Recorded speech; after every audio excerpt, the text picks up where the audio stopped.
Hello students, good morning. Class 4th Hindi first 16 chapter second lecture. बेटा आपने wrapper के बारे में पढ़ा था फर्स्ट लेक्चर में।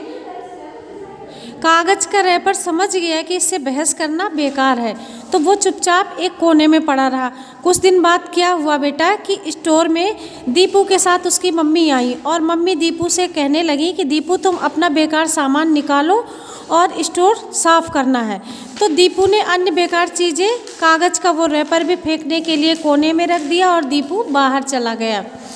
तब पॉलीथीन का रैपर बोला, कहा था ना कि तुम्हें किसी दिन कूड़े में फेंक दिया जाएगा। तो उसने कहा मुझे देखो, उसने अभी तक मुझे संभाल कर रखा है। कागज़ का रैपर उसकी बातें सुनकर कुछ नहीं बोला, लेकिन हल्का हल्का मुस्कुरा दिया। थोड़ी देर में कबाड़ी आया और उन बेकार चीज़ों के ढेर को उठाकर ले गया। कागज़ को कबाड़ी ने फिर बनने के लिए भेज दिया। वहाँ कागज़ को फिर से तैयार कर नया रूप दे दिया गया।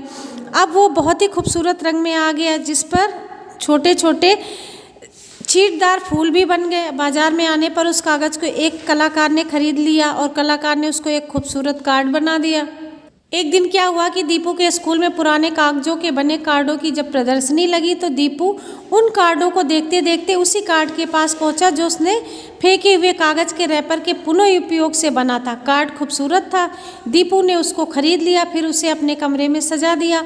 कुछ दिन बाद जब दीपू को घर बदलना था तो मम्मी ने स्टोर खाली करने के लिए चीज़ें निकाली, तो उन चीज़ों में पॉलीथीन का रैपर भी था जो धूल से भरा हुआ था और टुकड़े टुकड़े उसके हो गए थे। तो सफाई वाले ने जब कमरा साफ़ किया तो पॉलीथीन के रैपर को कूड़े में डाल दिया और कहा कि ये बेकार की चीज़ है। ये कहकर वो दूसरी तरफ बढ़ गया। अब पॉलीथीन का रैपर उस कमरे में आ गया जहाँ कागज़ के रैपर ने पुनः उपयोग से बना कागज़ का कार्ड रखा था। कार्ड ने मुस्कुराते हुए कहा, टुकड़े टुकड़े हुए पॉलीथीन के रैपर को नमस्ते किया, फिर पूछा, कहो भाई कैसे हो। तो पॉलीथीन का रैपर बोला, अरे अच्छी जगह पहुंच गए हो इसलिए तुम इतना इतरा रहे हो। इस पर कार्ड बोला, नहीं भाई मैं क्यों इतराऊं, तुम्हारी दुर्दशा देखकर तो मैं दुखी हो रहा हूं, और सबसे ज़्यादा दुखी तो मैं ये सोचकर हो रहा हूं कि तुम मेरी तरह फिर से नया रूप नहीं ले सकते। क्या करूं भाई, मैं शीघ्र नष्ट होने वाला नहीं हूँ।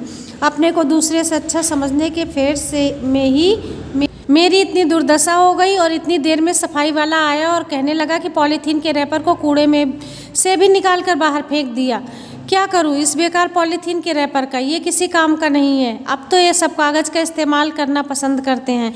बेटा आपको इस कहानी से क्या शिक्षा मिलती है, आप लोग इस कहानी की रीडिंग लगाइए। ज़्यादा व्यक्ति को घमंड नहीं करना चाहिए ना। आप लोगों ने देखा, ये कहानी पढ़ी, अब आप लोग ये इसकी रीडिंग लगाएंगे और होमवर्क में आपको राइटिंग लिखना है इसका एक पेज अपनी रफ कॉपी में। अगला लेक्चर कल पढ़िएगा। Thank you class.